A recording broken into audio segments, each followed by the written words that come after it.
Piranglo Prabhuji, do you want to start it? 2.63? Okay, thank you. Yes, Hare Krishna. Thank you, Prabhu. Krodha bhavati samohat smriti vribrama. Smriti brahmshad buddhi nasho, buddhi nashat pranashyati. Translation. From anger, complete delusion arises, and from delusion, bewilderment of memory. When memory is bewildered, intelligence is lost. And when intelligence is lost, one falls down again in the material pool. Pure part. Srila Rupa Goswami has given us this direction. Prapam chikataya buddha hari sambadi vastuna. Mumus shubi pari tiago varagyam falu gatyate. Bhakti Rasamrita Sindhu. By development of Krishna consciousness, one can know that everything has its use in the service of the Lord. Those who are without knowledge of Krishna consciousness artificially try to avoid material objects, and as a result, although they desire liberation from material bondage, they do not attain to the perfect stage of renunciation. Their so-called renunciation is called falgu, or less important. On the other hand, a person in Krishna consciousness knows how to use everything in the service of the Lord. Therefore, he does not become a victim of material consciousness. For example, for an impersonalist, the Lord or the Absolute, being impersonal, cannot eat. Whereas an impersonalist tries to avoid good eatables, a devotee knows that Krishna is a supreme enjoyer and that he eats all that is offered to him in devotion. So after offering good eatables to the Lord, the devotee takes the remnants called prasadam. Thus everything becomes spiritualized and there is no danger of a downfall. The devotee takes prasadam in Krishna consciousness whenever the non-devotees rejects it as material. The impersonalist, therefore, cannot enjoy life due to his artificial renunciation. And for this reason, a slight agitation of the mind pulls him down again into the pool of material existence. It is said that such a soul, even through rising up to the point of liberation, falls down again due to his not having support in devotional service.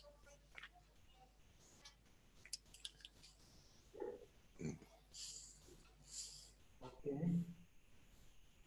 So these are the different stages of fall down,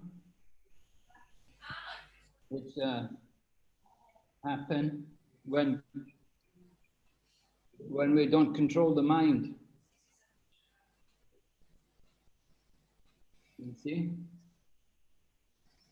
We heard in the previous verse, a continuation from the previous verse. We begin by contemplating the senses. We think about material enjoyment. We think about something in the mind. We become attached to it.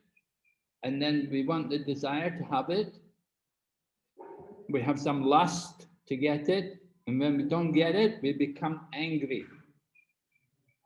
Right? So then this verse begins from anger. After the anger, then what happens? What's the result of the anger? Complete delusion arises. And from delusion, bewilderment of memory.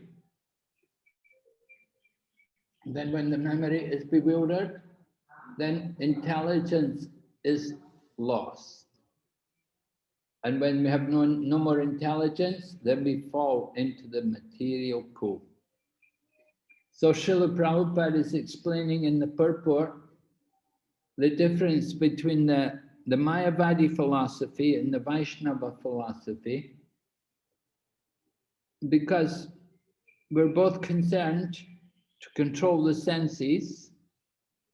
So the Mayavadi, the impersonalist people, their process is dry renunciation. as Prabhupada describes, they'll eat very austerely, very simple, very plain. They won't eat any nice, tasty food because they think that's Maya. They think that's sense gratification. But in Krishna consciousness, we like to have nice prasadam. We take food which is offered to Krishna. And by doing that, we control the senses. So their renunciation, the Mayavadi people, they renounce, but their renunciation makes the heart very dry and hard.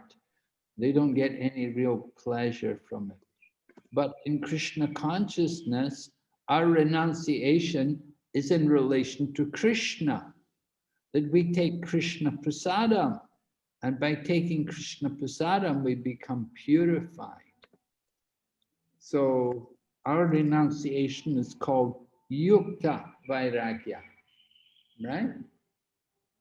You see it's written there in the purport, Falgu vairagya, vairagyam falgu katayate.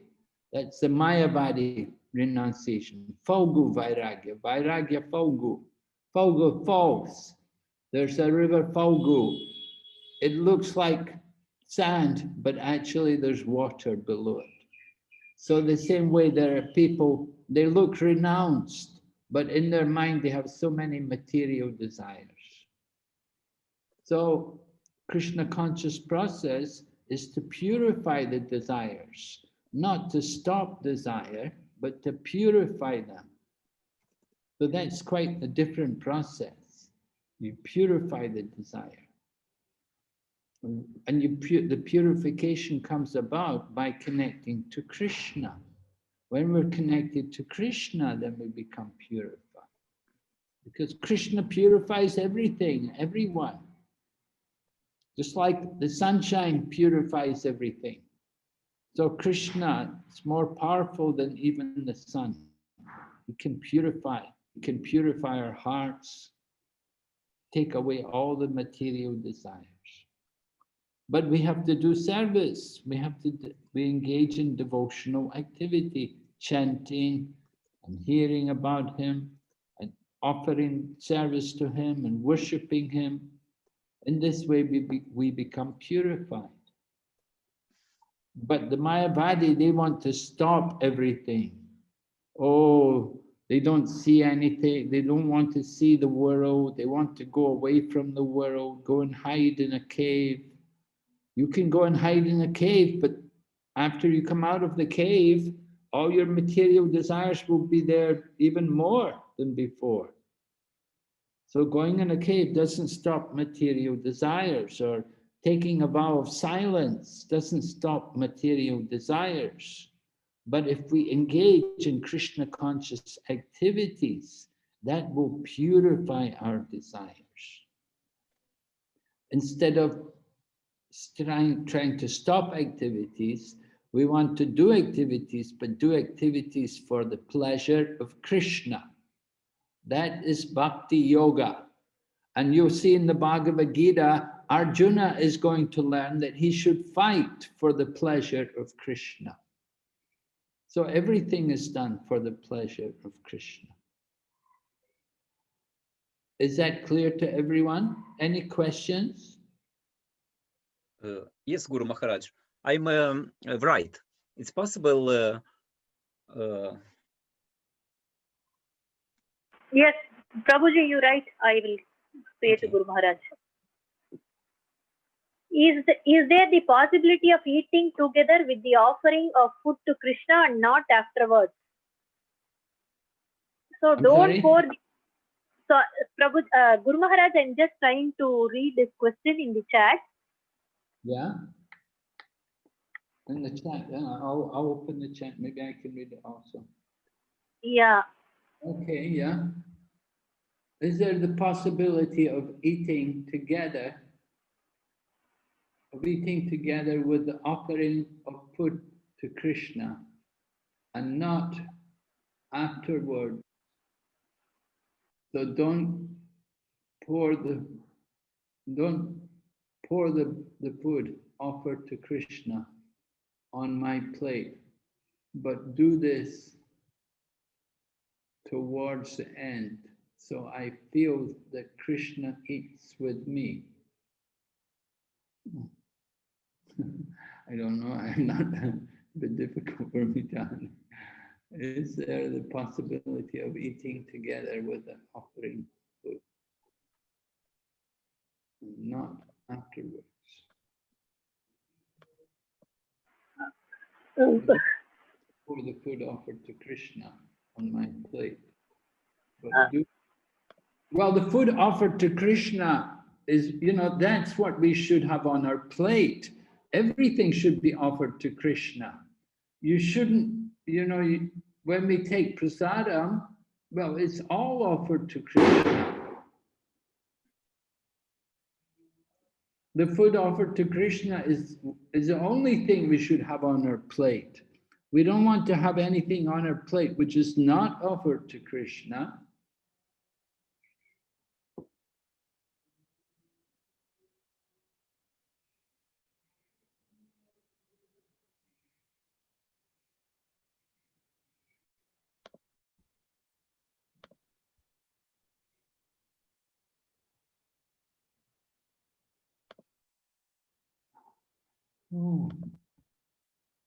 But do this towards the end. You mean after you've eaten the food not offered to Krishna, then give you the food offered to Krishna. So I feel that Krishna eats with me. Well, it's not that Krishna eats with us, but we want to eat Krishna's remnants. You see, prasadam is the remnants of Krishna. We eat after Krishna. First, we let Krishna eat. Krishna is the master, we're his servants. So when we offer the food to Krishna, Krishna eats it, and then after Krishna's honored the food, then we take afterwards. So that's when we're taking prasadam. Not that we're eating with Krishna, but we eat after Krishna has taken his prasadam. Krishna takes his meal first, and then we take Krishna's remnants. Prasadam means mercy of Krishna. So prasadam is the remnants of Lord Krishna. And we take that prasadam after Lord Krishna has accepted the offering.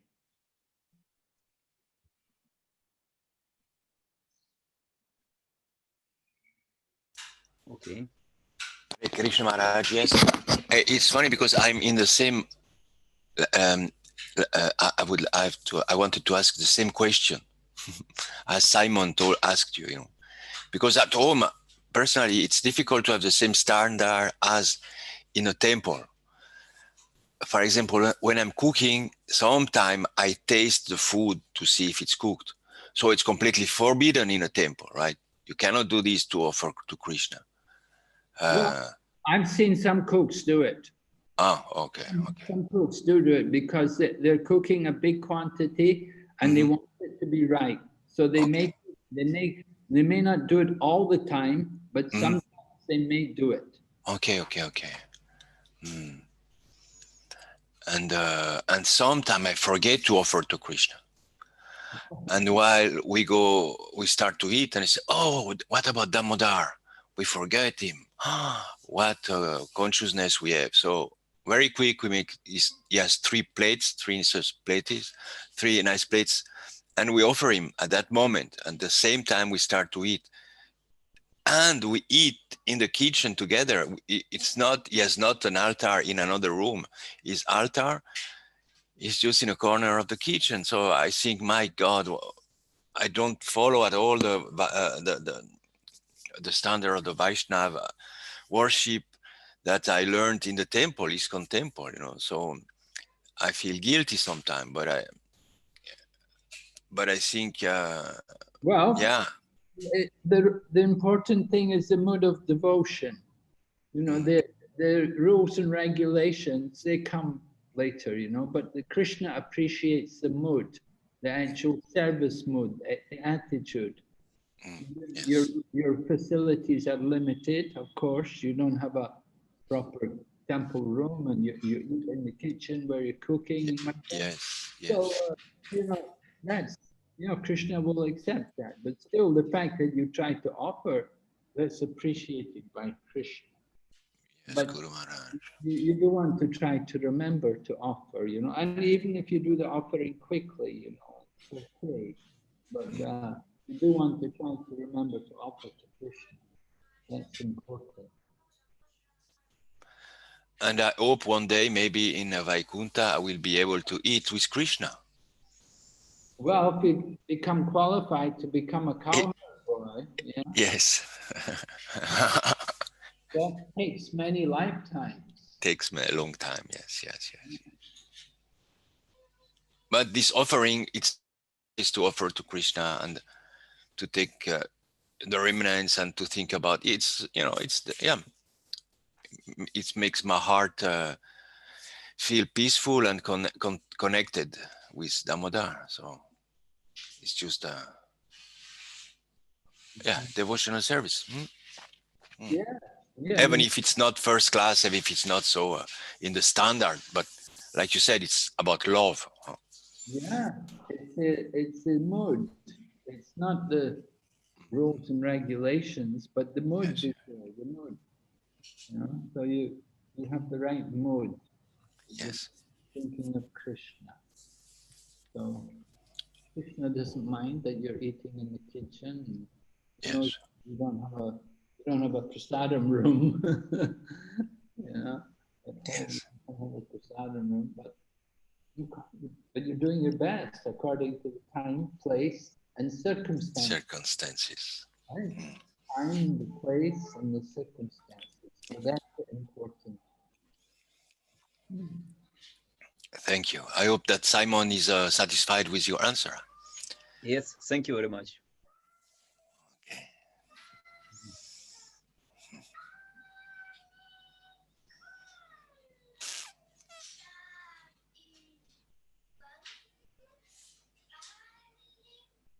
Okay, Vaishnavi. Yes, Guru Maharaj. Next verse 2.64. Tanmay Prabhu, can you please read it? Yes, Mataji, sure.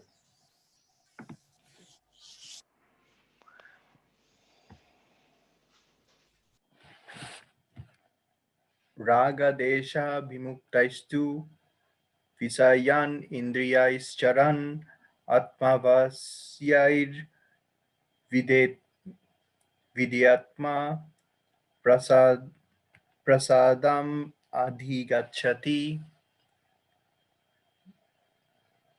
But the person free from all attachment and aversion and able to control his senses through regulative principles of freedom can obtain the complete mercy of the Lord. It is already explained that one may externally control the senses by some artificial process, but unless the senses are engaged in transcendental service of Lord, there is every chance of a fall. Although the person in full Krishna consciousness may apparently be on the sensual plane, because of his being Krishna conscious, he has no attachment to sensual activities. The Krishna conscious person is concerned only with the satisfaction of Krishna and nothing else. Therefore, he is transcendental to all attachment and detachment. If Krishna wants, the devotee can do anything which is ordinarily undesirable. And if Krishna does not want, he shall not do that which he would have ordinarily done for his own satisfaction. Therefore, to act or not to act is within his control because he acts only under the direction of Krishna. This consciousness is the causeless mercy of the Lord, which the devotee can achieve in spite of his being attached to the sensual platform.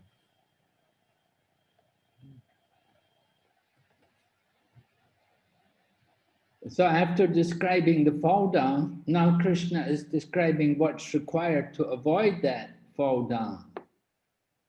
So he says we have to be free from this attachment and aversion. Raga and dvesha, attachment, things we want to get, and aversion, things we don't want. No, some things we want, some things we don't want. We want to get away from them. So this kind of mood, this attachment and aversion, this is not very good. This is not devotional service. A devotee just accepts everything. It's the plan of Krishna, the arrangement of Krishna. It's not that he's attached, or it's not that he dislikes something. He just accepts everything. This way, he has to also control his senses. And the method of controlling the senses through regulative principles of freedom. So what are these regulative principles of freedom? That is not just simply what we would think the 4 principles. Oh, I'm a vegetarian, no meat, fish, and egg, no intoxication, no gambling, no illicit sex. That's not the 4.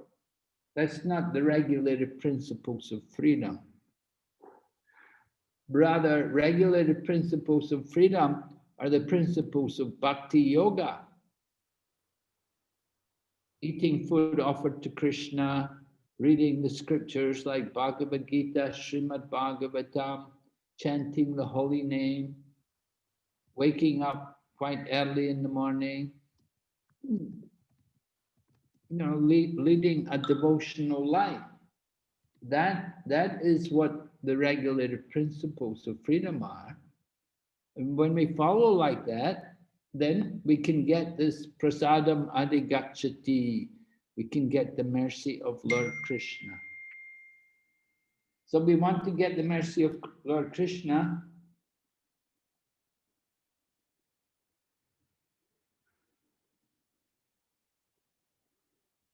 We have to try to develop this. Control the senses through devotional service by doing regularly hearing and chanting, using our senses like that. We don't get into watching too many Bollywood movies or cricket matches. We're not too much worried about the stock market. We're not so much caring about the weather forecast. Okay, whatever is going to be will be. We're going to chant, we're going to read the scripture, we're going to cook for Krishna, offer everything to Krishna. In this way, we'll get the mercy of Krishna.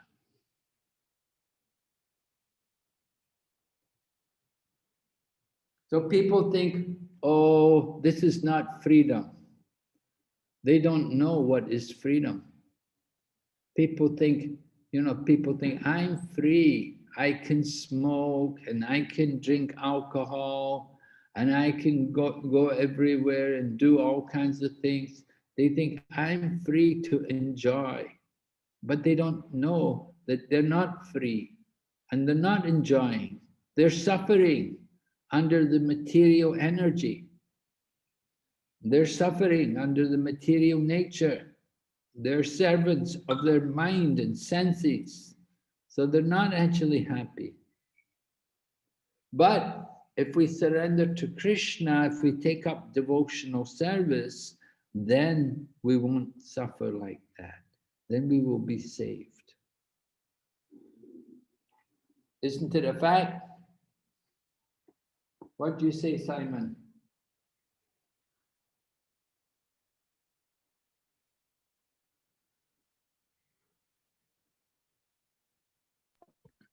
Don't comment.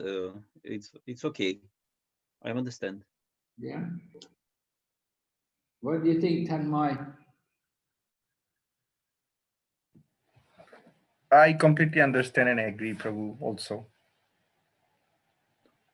Okay, very good.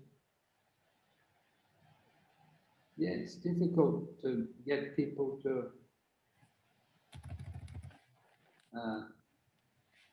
take up Krishna consciousness.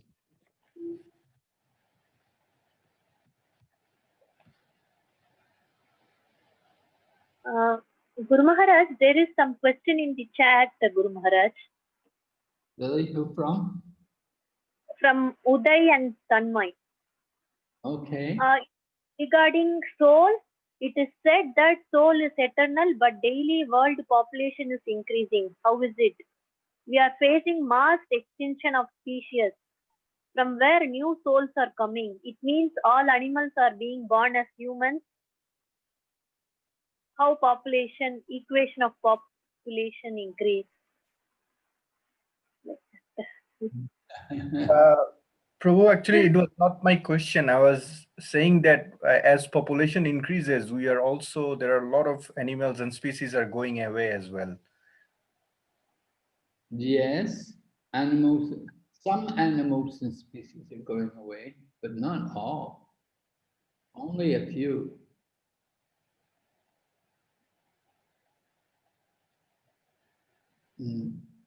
Okay. So it is said the soul is eternal, but daily world population is increasing. How? Well, as you mentioned, it could be that the souls are coming up from the animal species. Not only animal species, of course, there's souls in all living entities. The trees also have souls. The grass also has soul. And then COVID-19 is also a soul, right? These viruses which are going around, they're souls. We're facing a mass extinction of species also. Some species, yes, some of this, like, because man is doing so many sinful things. People are doing terrible things, like they're going hunting the whales, so the whales are in danger. And then the bees also, people have done a lot of bad things to the bees, so there's not many bees anymore. I'm taking all the fish out of the sea because people are eating all the fish. So these things are going on. From where new souls are coming. Well, remember, there's so many other planets. We're only one planet. So there are souls everywhere. We're only one planet in one tiny universe. But there are many, many universes. Our universe is a small one because Brahma only has 4 heads. But in the bigger universes, Brahma has many more heads. And so these bigger universes also have many, many souls. So these souls, some souls come here, some of our souls may go there. There's a lot of transit going on. You know, we're traveling, we're moving around from one universe to another. Brahmanda Brahmite Kunya Bhagyavan Jeev. Brahmanda is a universe, right? So we've been moving since time immemorial, since a very long time. We've been in this material world and we're moving through all these different species. Sometimes we're in the higher planet, sometimes we're a demigod, sometimes we're a bird or we're a worm or some insect or a flower. So many things. So the number of souls is infinite, and the number of souls is also fixed. It's not that the souls are being created, but the souls are moving. They come from other universes. Some souls, you know, and some souls are even in the Brahmajyoti. So some souls from the Brahmajyoti sometimes will come back here because they still have some material desires.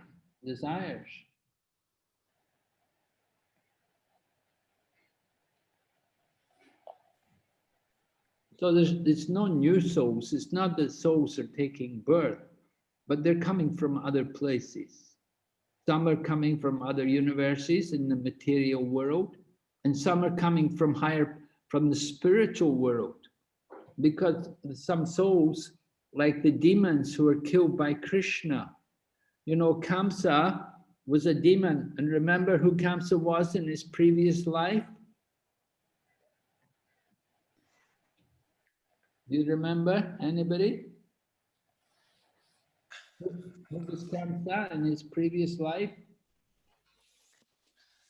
He was I don't. Huh? He was a guard on Vaikuntha. Well, no, he was a demon named Kalanemi.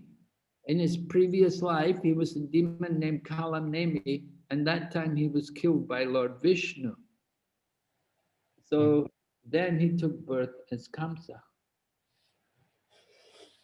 And Kamsa, of course, was killed by Lord Krishna. And then Kamsa was fortunate that he was able to go back to the spiritual world because he was killed by Krishna. But generally, the demons who are killed by Krishna, they go to the Brahmajyoti. They enter into the light. They don't go into the planet, but they will go into the light, and they'll be in the light of the universe for some time.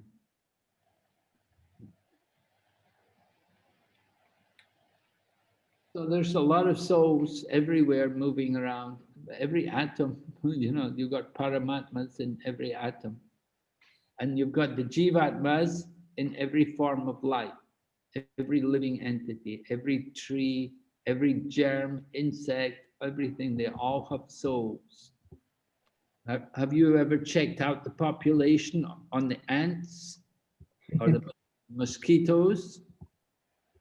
All these different, they also have souls, you know. So that's why we can't really understand what's happening. But one thing we know also, that a lot of humans are not going back to Godhead. From the human form of life, they could go back to Godhead. So what happens when they don't go back to Godhead?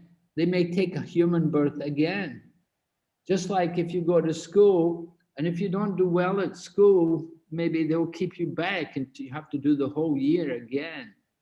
You take a course and you fail the course, and then you have to take the whole course again.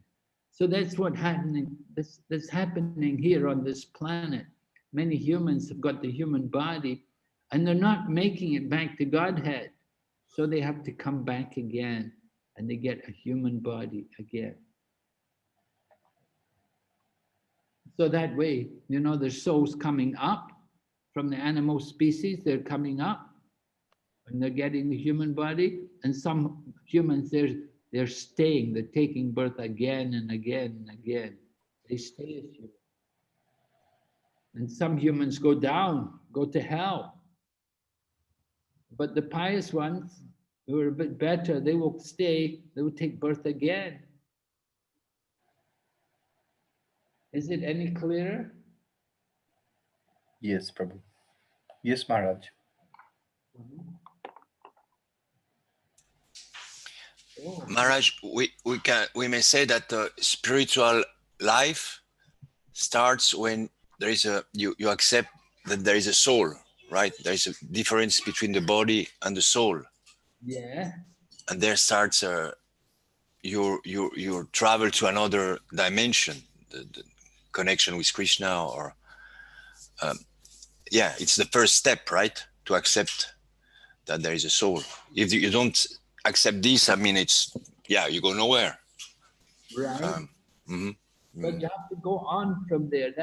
You know, that's just knowing we're a soul. That's the Mayavadis. That's the impersonalists, the Gyanis. But devotees, they want to understand not just that we're a soul, but there's a God also. And we're not God, but we have a relationship with God. Yes. So that's more important. Yes. Just simply knowing we're the soul, Mm-hmm. that doesn't give us any real happiness. Oh, yeah. That doesn't make us a devotee. No. Sure. We have to understand that there's a God, there's a supreme person behind the world. And we want to be in relationship with him. We want to serve him and recognize him. Cultivate our relationship with him. if he wants us, if you accept us, of course, we have to be very humble to approach him.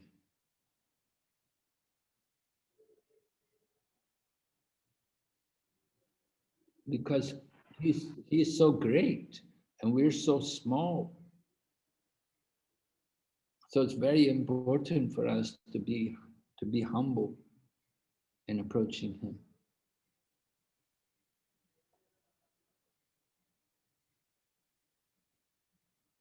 But if we don't know that there's a God, we just simply know that I'm a soul, then we can become a bit proud of that. We can become proud thinking, I'm a soul, I'm not the body.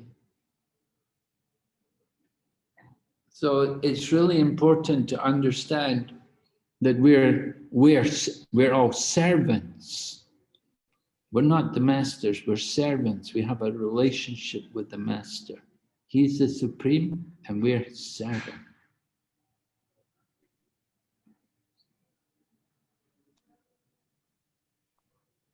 And anybody who does some service for Krishna, they get the greatest benefit. They don't lose by serving Krishna. You give something to Krishna, Krishna will give back much more than what we gave for him.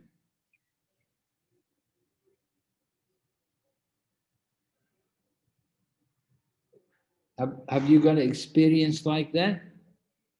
You give something to Krishna or you do something for Krishna and he makes it so easy, so wonderful for us after that.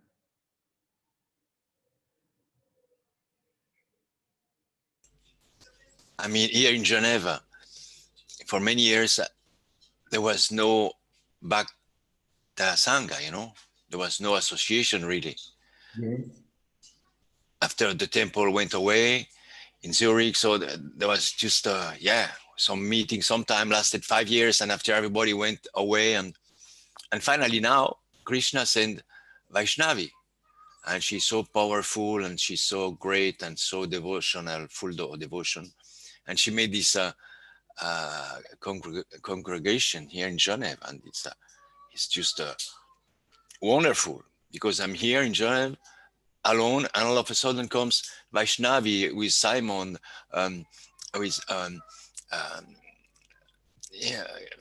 Tanmoy, and all these great souls. So for me, it's a greatest gift that I was chanting sometime my beats, and Krishna gave me all this association. And Vaishnavi brings Your Holiness here in my humble house, here in the village lost outside of Geneva. So I can see that all these just giving, Krishna is giving me all this. So sure, it's 10 times, millions of times more than I could expect. I have this association. It's just, thank you, Krishna. Thank you, Maharaj. Thank you, Vaishnavi. Yeah, Krishna's taking care of all of us. When he sees that we're ready, then he reciprocates, you know. Yeah. He gives us more. We just have to keep the desire, and Krishna will give more and more.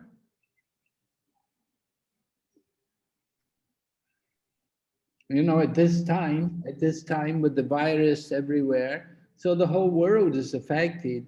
So even if we have a big center, it's not much use because there are many big temples which are not open and the public are not able to come. And so, you know, now you're on the same level as everybody else. You know, you can make use of your telecommunication, use your mobile phone or whatever, and you can watch lectures, you can hear classes given by wonderful devotees from different parts of the world. No, it's very nice. Krishna's giving to everyone an equal chance. Krishna said, I'm equal to everyone. And we can see that equality now, and we're all getting a chance to remember him and to be engaged in his service. And The good service is to hear about Krishna.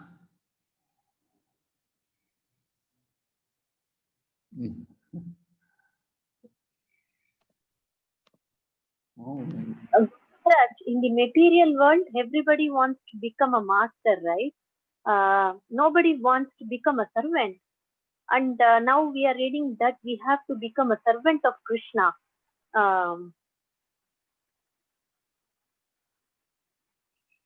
yes. Yeah, yes, Guru Maharaj.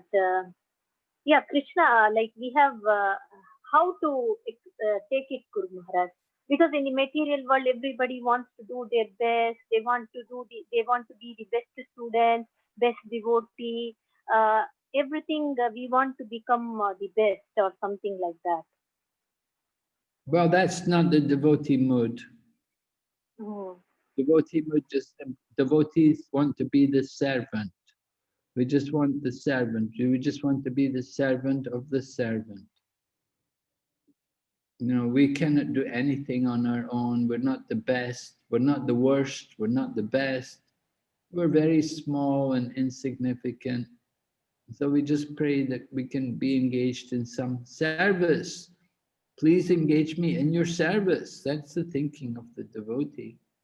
And the results, they are given by Krishna. So sometimes you get a good result, and sometimes you don't get any result. But it's okay. You know, we tried. And the attempt is the devotional service. Making the attempt to serve Krishna, that's the important thing. Not the result. Krishna is not so much worried about the result, but he likes to see the endeavor, he likes to see the effort, the trouble the devotee will take to try to do service for him.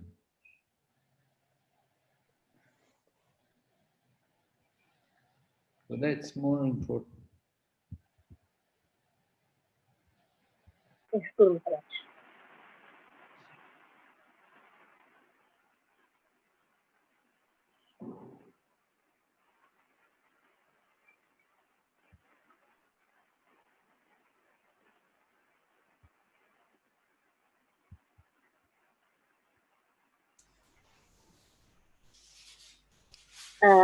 Ramya Mataji, do you want to read the next one? No. Yes. Yeah.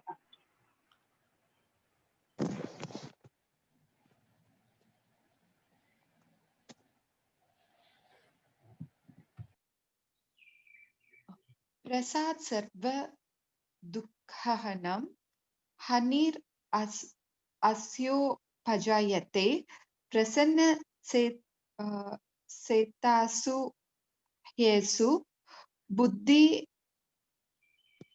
prayavashite. Translation. For one thus satisfied in Krishna consciousness, threefold miseries of material existence exists no longer. In such satisfaction, consciousness, one's intelligence is soon well established.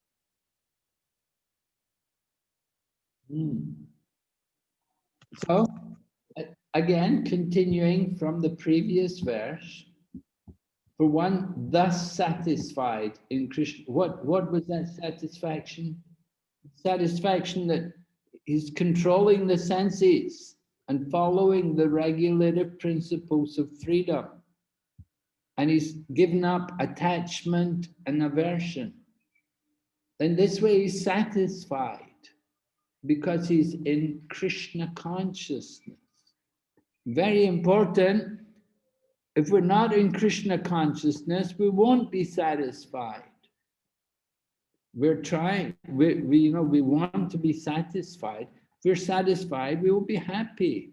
But if we're not satisfied, oh no, nothing pleases us, we want more, always agitated. So very important, to be satisfied and to be satisfied in Krishna consciousness. That's very important for us. We have to be happy to chant the holy name and to be with the devotees.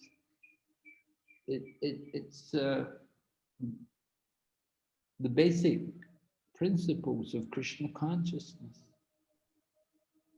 So the threefold miseries of material existence, threefold miseries that can be like adibautic, adi-atmic, adi-daivic kleshas, the three kind of miseries of the body, and the miseries of the mind and words, miseries by other living entities, miseries by natural disasters. So these miseries, they don't exist if we're Krishna conscious, because we're Krishna conscious, we're detached from the body. These miseries are all only for the body. But if we know we're not the body, we're not worried about it. We're detached from it. And such satisfied consciousness, one's intelligence is soon well established. So we heard when we become angry, we lose all of our intelligence. But here, when you become Krishna conscious, our intelligence becomes well established. So we get our intelligence. The intelligence is important for us, right? Such satisfied consciousness. One's intelligence is soon well established. We need to use intelligence. Intelligence is for discriminating what is proper and what is not, what is right, what is wrong, what to do, what not to do.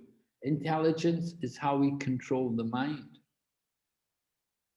And intelligence sits next to the soul. It's so very important that we cultivate good intelligence. And to do that, we have to be in Krishna consciousness. Okay, there's no purport here. Hare Krishna, Maharaj. Yes. Maharaj, in 5.24, it says, happiness is within and rejoice within, and the aim is inward. So what does this actually mean? Is it connection with the Paramatma? Because when it comes to the sense object, we can relate to it. But what is this actually relating to, Maharaj? Yes, you're right, that the happiness is within it. The point, we're thinking we'll find happiness from the senses, you know, from eating or touching or something. You know, we're thinking we'll get enjoyment through the physical use of our senses externally. But Bhagavad Gita is saying the real happiness is within. And that happiness comes from awakening our soul and developing the relationship between the soul and the super soul. So yeah, we get happiness the more we remember the super soul. You take shelter of the super soul. Krishna is in the heart as the super soul, and he's there as our best friend. Right? That's going to be mentioned in 528, that Krishna Suridam Sarva Bhutanam Gyatva Mam Shantim Richati, that he's the best friend of all living entities.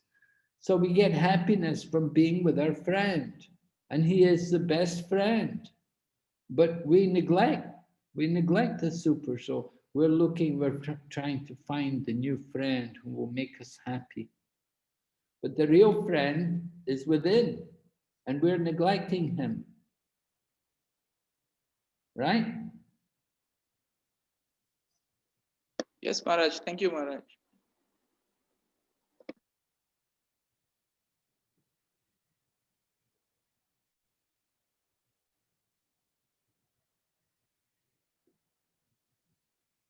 Yes, Vaishnavi? Yes, Guru Maharaj. Fernando Prabhu, do you want to read 2.66?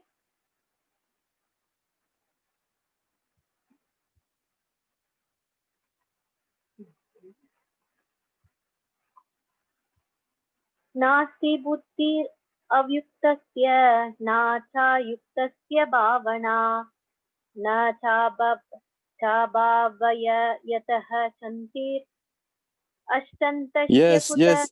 Sorry, Okay. sorry. Yeah. I've lost my screen. I just lost my screen. I'm really sorry. No problem, Prabhu. Oh, yeah.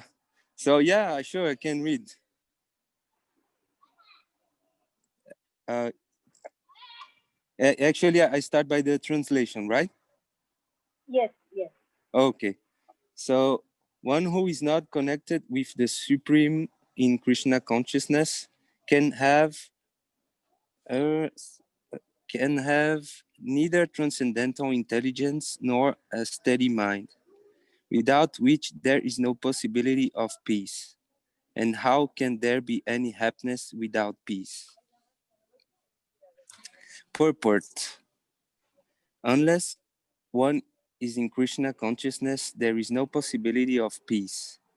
So it is confirmed in the 50th chapter 529 that when one understands that Krishna is the only enjoyer of all the good results of sacrifice and penance, that he is the proprietor of all universe manifestations, and that he is the real friend of all living entities, then only can one have real peace. Therefore, if one is not in Krishna consciousness, there cannot be a final goal for the mind. Disturbance is due to want of an ultimate goal.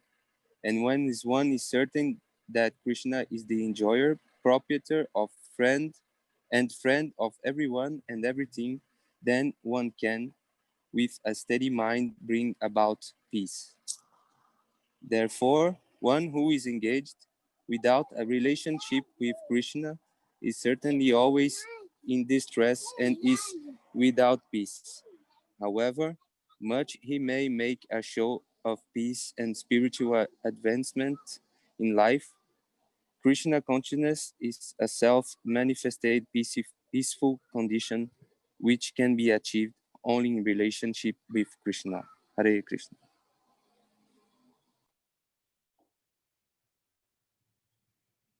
Okay, so what Krishna is describing, what happens when we're not connected with Krishna.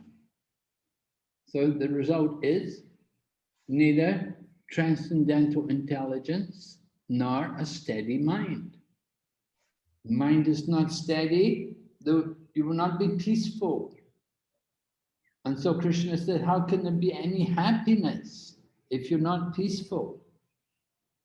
And everyone usually wants happiness. We're all thinking, I want to be happy, I want to enjoy. So Krishna said, first you have to be peaceful. You want to be make your mind peaceful, very important. So how to make the mind peaceful? Prabhupada picks up, he goes to the last verse of the 5th chapter, 529. I thought it was 28, it's 29. 529, it's the final verse of the 5th chapter. And Prabhupada calls that verse the peace formula. Peace formula.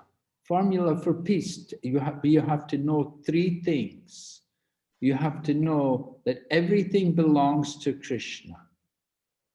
That's something difficult because we always think, I'm the proprietor, this is mine, this belongs to me.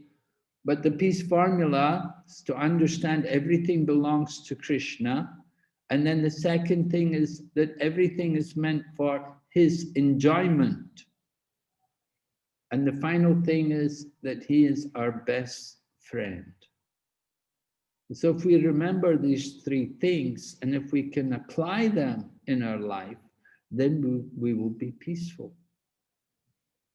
Shanti, right? Sometimes you go to the Indian temple, they will say Shanti, Shanti, Shanti, right? They will speak about peace. They all want peace, people want peace, but they don't know how to get peace. But Krishna is telling us in the Bhagavad Gita, you have to understand everything belongs to him and everything is for his enjoyment. We are trying to enjoy, but we're trying to enjoy separate from him. That creates a problem.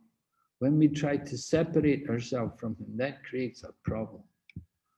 And we have to remember he is our best friend. Very important. We've had many friends, right? We have many friends, and we see people come and go. We meet friends at school, and then friends at college, and then you get married, and then you get new friends, different friends, and then you live someplace, you're working somewhere, you get a job somewhere, and then you change your job, work another place, different friends.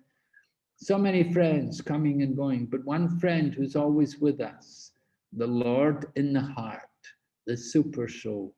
He is the real friend, the best friend of all living entities. We have to take advantage of him. We have to hear from the super soul, from the Lord in the heart. So Krishna is speaking to us in the form of the Bhagavad Gita. The words of the Bhagavad Gita are not different from the words of the super soul in the heart. We have to hear from him.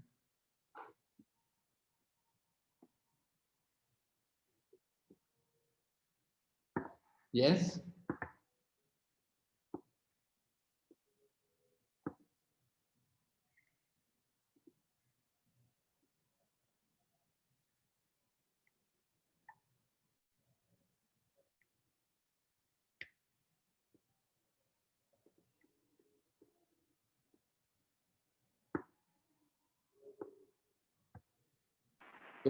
Without cultivating our relationship with Krishna, we cannot be peaceful.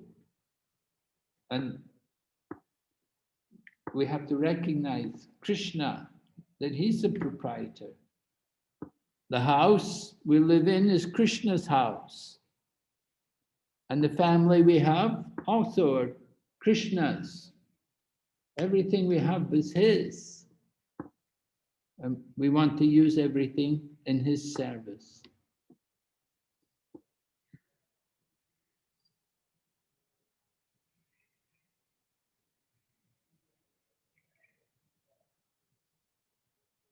Okay?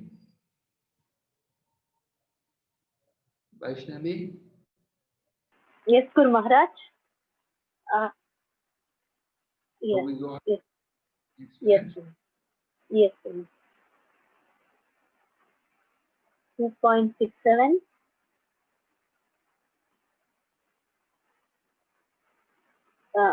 Who wants to read this? 2.67. Other participants, they can read. Anyone? Kirtida Mataji. Hare Krishna, the devotee. Please accept my faces, Guru. Hare Krishna.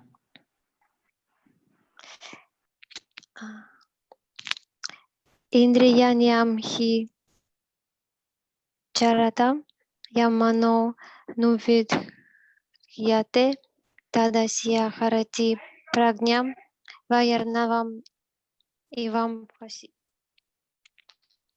Translation. As a strong wind sweeps away a boat on the water, even one of the roaming senses on which the mind focuses can carry away immense intelligence. Purport.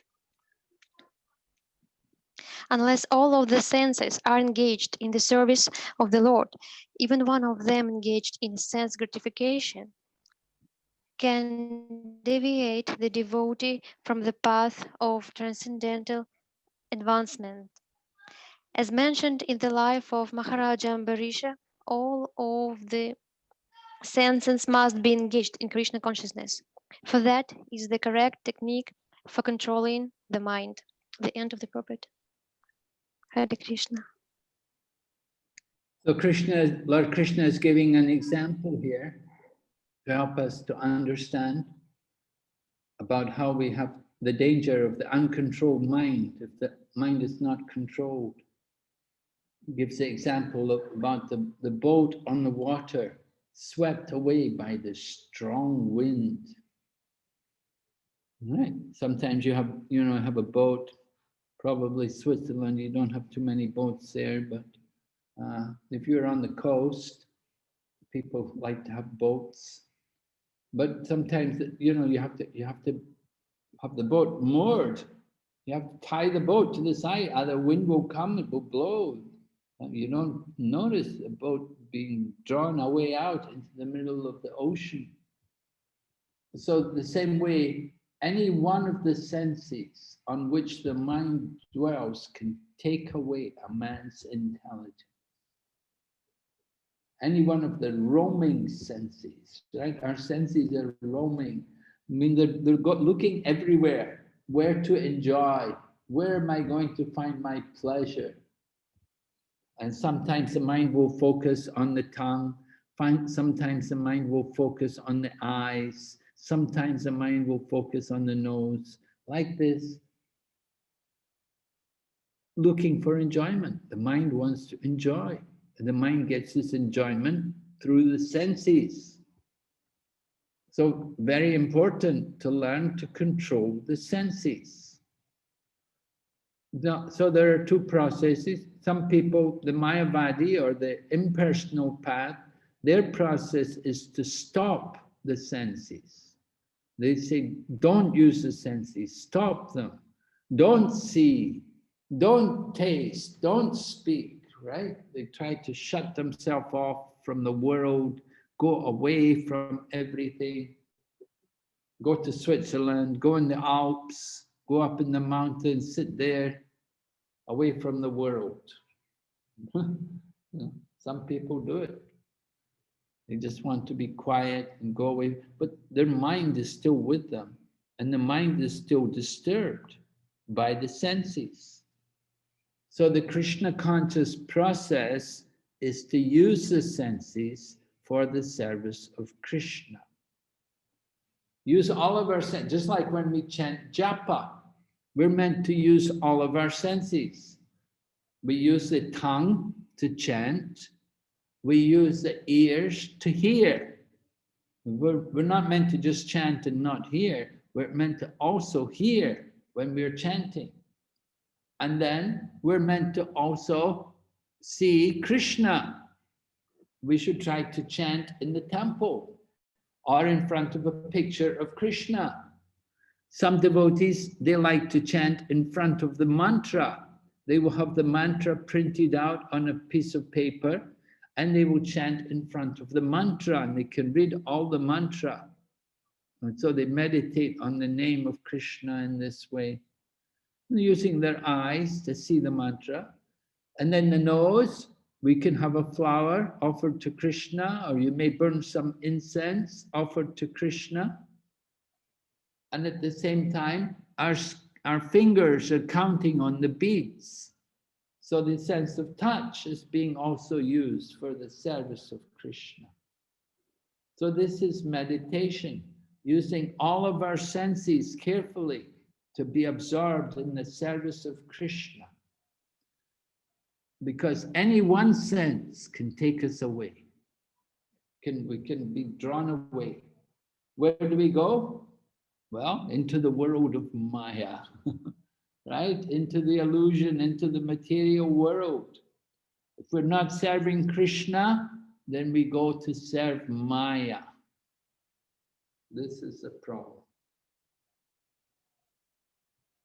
So we have to be very careful.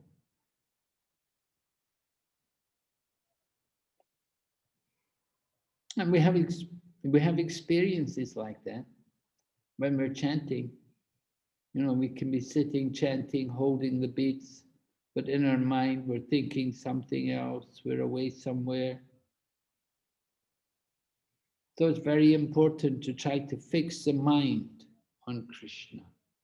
And fix the mind, we need to also fix the senses. Don't become the servant of the senses. Control the senses. It takes practice, takes effort, takes some endeavor. But we can do it. We have Krishna to help us. Krishna is on the side of the devotee. Krishna is helping the devotee. And Krishna is so much more attractive than the material world. The material world does not have much to offer us.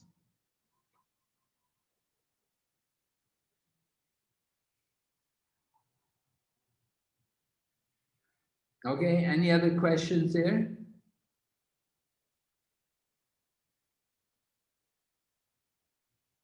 Guru Maharaj, is this possible in one lifetime, Guru Maharaj, to control the senses, to become the master of the senses? Oh yes, possible, this lifetime.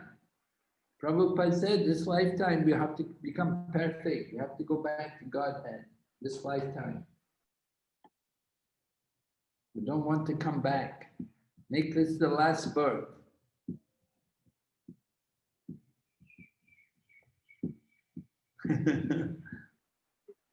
Yes, Guru Maharaj. Guru Maharaj, I used to think that it's such an inability that we are not able to love Krishna. We are not able to love anyone in this world. Isn't a great inability, Guru Maharaj? We cannot really love anyone or Krishna. Yeah. Well, you do. You know, you love your family. You love your father and mother. You love your children. You love your husband, and so many things you love. We give love to other people. Why can't we give love to Krishna? The perfection of love is giving it to Krishna, because all of these other relationships which we have, they're temporary. Because although we've come in a family, this family is not eternal. So we've taken birth in a family. Previous life, we were in a different family. We come together in a family just like we come together on the bus or in the train. So it's not an eternal relationship, but the relationship with Krishna is eternal. Real love means to Krishna. So when we develop that feeling for Lord Krishna and understand everyone, the person who we really love is Krishna. Just like when somebody dies, we don't love the dead body. Why not? Well, they're dead, right? We love the person. Where did the person go? He left the body. And we see in Brahma Vimohan Lila, in the 10th canto Srimad Bhagavatam, we see the example there, how when Brahma stole away the cows and the cowherd boys, Lord Krishna took the place of all the cows and all the cowherd boys. Lord Krishna himself became all of the cows and all of the cowherd boys taken by Brahma. And for 1 year, Krishna was playing that part. And the cows, they had more love than ever for the calves. And the cowherd boys, their mothers loved them more than they ever loved them. And Balarama was noticing, and he saw so much affection. They're giving so much. He said they never usually give so much affection. Why were they giving so much affection?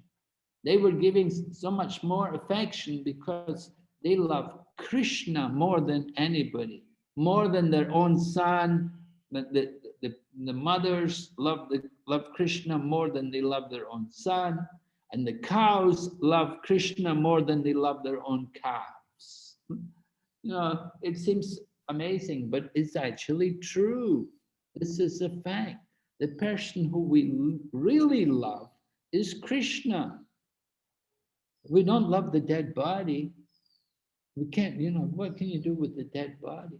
What we really love is the soul, the spirit. And that spirit is a part of Krishna.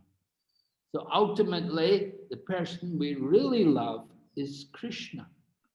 But out of illusion, out of ignorance, we're giving the love to limited things.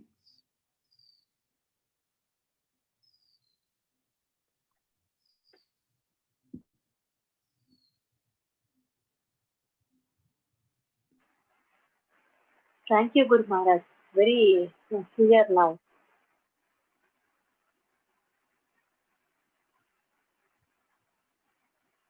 Guru Maharaj, Yes. I'll write one question. Read, please. Okay, let me see. What, the story of Vedanta? Is it? Yes. Yes.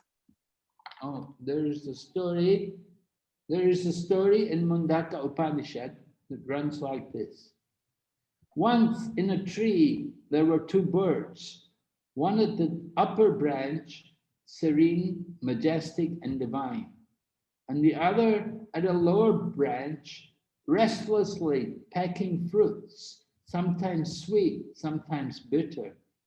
One bird and Paramatma, and another bird, an individual soul, may question, why did Krishna create the senses for individual souls?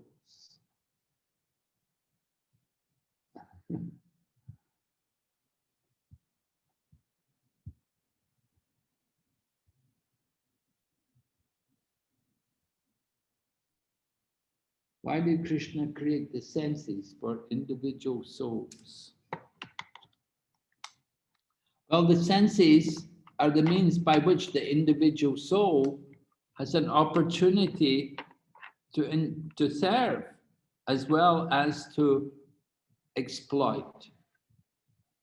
We use our senses in the service of Krishna.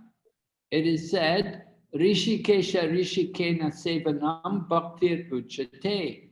One of the names of Lord Krishna is Rishikesh, that he is the proprietor of the senses. So the senses all belong to Lord Krishna, and we use them in the service of Krishna. We have to learn to use the senses for the pleasure of Krishna. Of course, out of ignorance, and because we're in illusion, because we don't have control over our mind and senses, so it happens that people use their senses for sense gratification.